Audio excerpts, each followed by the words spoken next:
예, 안녕하세요. 자, 이번에 애니메이션에 대해서, 움직임에 대해서 좀 알아볼 건데요. 자, 일단 똑같이 컴포지션 하나 만들고요. 저번에 영화 타이틀 만들었던 거를 생각하시면 될 거예요. 뭐 그런 간단한 타이틀이지만 그 안에서도 뭔가 자신만의 애니메이션 방법을 줄 수가 있는데요. 이제 솔리드를 하나 만들어 주고요. 이거 기본적인 사이즈로 안 했네요. 이제 make comp 사이즈로 만들어 주고요.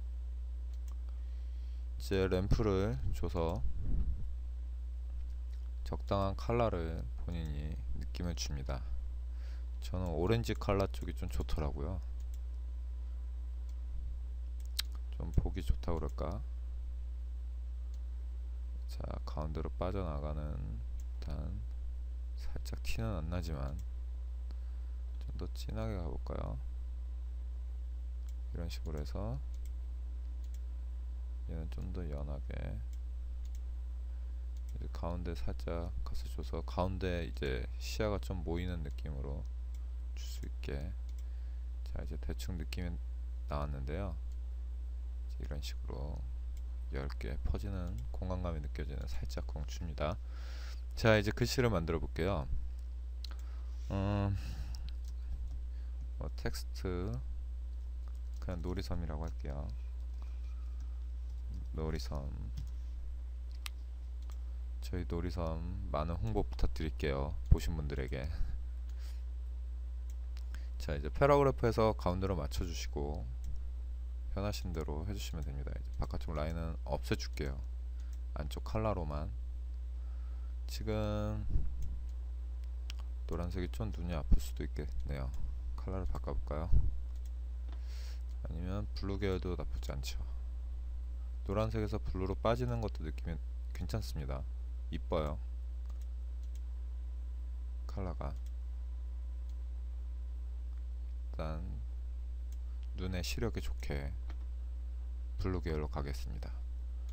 자, 우리가 보통 애니메이션 줄 때 포지션 P를 누른 다음에 좀 확대를 할게요. 이걸 누르셔도 되고 플러스를 누르셔도 됩니다. 자, 1초 정도를 가서 정해준 다음에 15프레임 움직임을 줄게요. 이쪽에서, 아이고 잘못 줬네요. 글씨를 줘야 되는데 딴 곳에 배경에다 줬어요. 글씨에다가 애니메이션을 줍니다. 그리고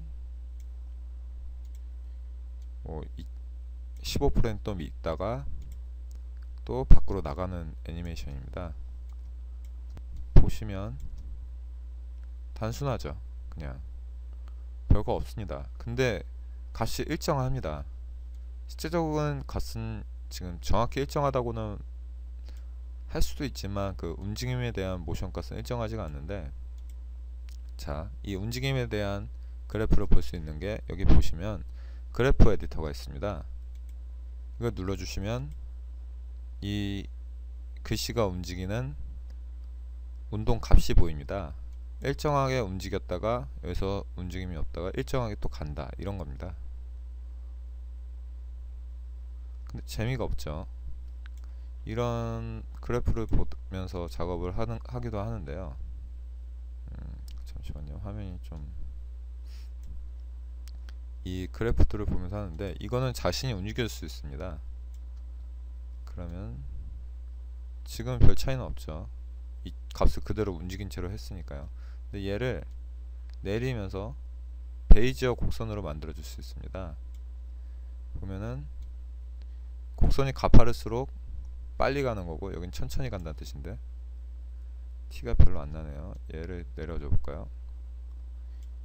이 방향으로 요걸로 값을 이렇게 정해줄 수가 있습니다. 그러면 순간적으로 느렸다가 확 가는 느낌이 나죠. 이거는 반대로 줘보겠습니다. 내린 다음에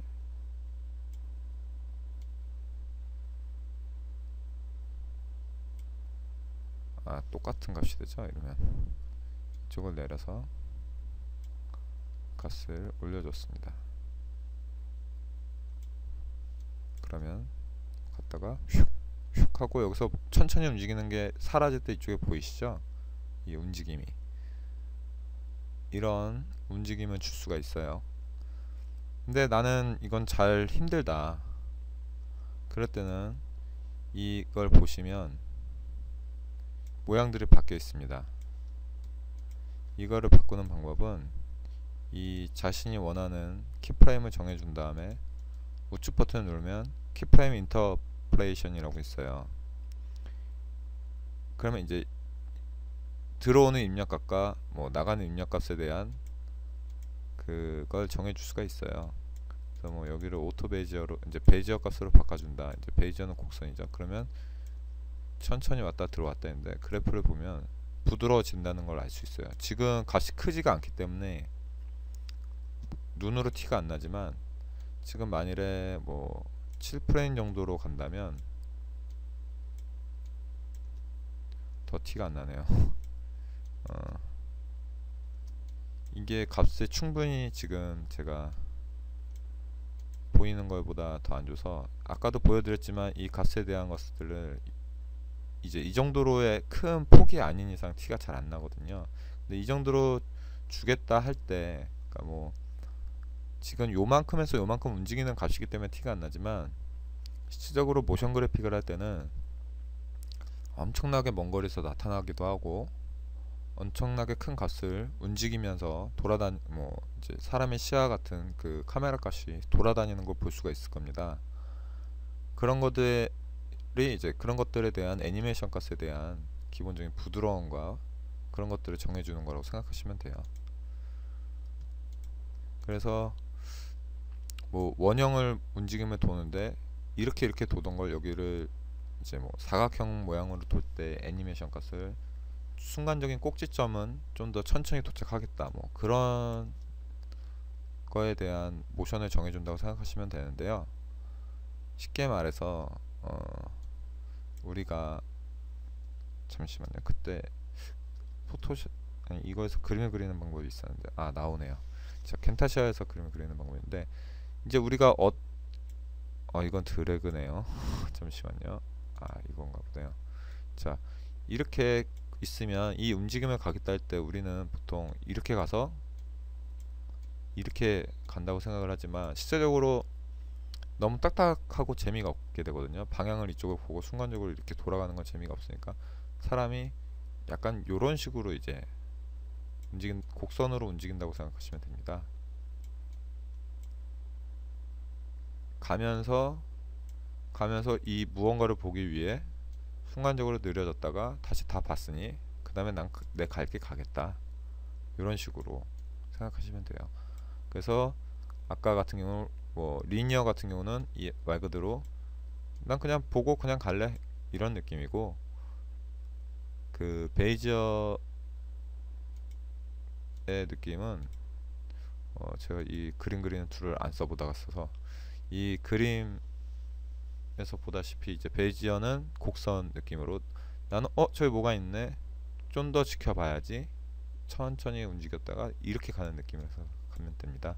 그래서 직선과 이제 움직임에 대한 값을 할 수가 있는데, 뭐 오토 베이지어는 이제 자동으로 컴퓨터가 이 값을 정해주는 것이고, 이걸 끌려면 다시 이거였나? 네, 꺼지네요. 여기 눌렀을 때 오토 베이지어는 자동 있고, 베이지어는 이제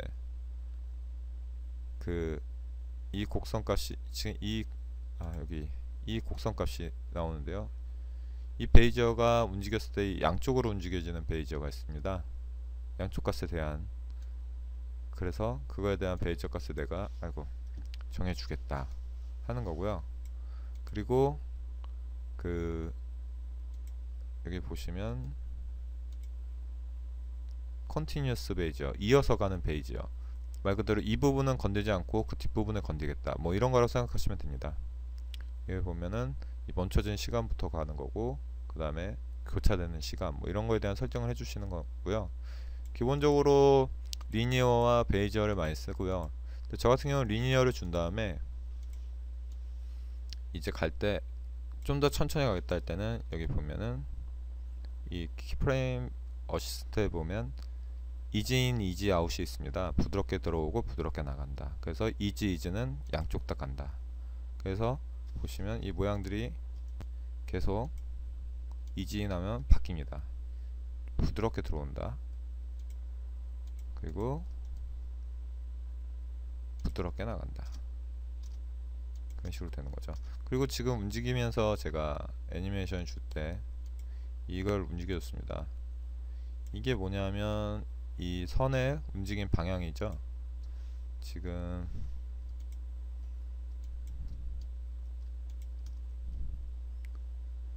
제가 움직임을 바꿔놨는데요. 원래는 기본적으로 이 선이 다 있지만 감춰져 있는 겁니다. 그래서 직선으로 움직이고 이렇게 나오는 건데, 이 직선의 움직임도 내가 이렇게 마커를 찍어서 움직이는 게 아니라 키프레임을 이 위로 움직여서 가게 되면 곡선이 나오죠. 이렇게 갔을 때는 보시면 이 움직임도 느려졌다 느려졌다 이런 식으로 가는 겁니다. 근데 재미가 없 이렇게 되면 좀 어색하고 이러기 때문에 보통 이런 식으로도 많이 씁니다. 이쪽에 곡선과 곡선을 만들어주는. 그래서 이 꼭지점 같은 걸 이제 키프레임을 잡아주면 여기에 살짝 점이 하나 생겨납니다. 지금 보이시죠? 이런 것들을 자꾸 움직여서 모양을 만들어 주시면 됩니다. 이것들이 애니메이션에 많이 이용되고요, 실제적으로. 그리고 이쪽과 이쪽의 이동 속도가 똑같다는 것은, 이 그래프를 보면서 볼 수 있는 것은 이 점의 간격이 일정합니다. 만약에 이 구간이 짧아지면 짧아질수록, 그러니까 이 구간이 짧으면 짧아질수록 이 점의 간격은 넓어집니다. 그래서 얘는 이만큼에 한 번에 이만큼씩 가는 거고, 얘는 한 번에 딱딱딱딱딱 몇 번에 가겠다, 이런 거라고 생각하시면 됩니다. 그래서 순식간에 사라지죠. 부드럽게 순식간에, 이런 식으로. 또 강의가 길어지고 있네요. 설명을 하다 보면 자꾸 뭔가 이해를 시켜주기 위해서 많이 노력은 하는데 이해 못 하시는 분들도 있을 거라고 생각되는데요. 만일에 정말 모르시는 것들이 있으면 이제 댓글로 좀 남겨주세요. 그거에 대해서 이제 부가적인 설명편을 만들거나 아니면 뭐 이미지를 만들어서 정리를 해서 올려드리겠습니다. 자, 오늘 강의는 여기까지입니다.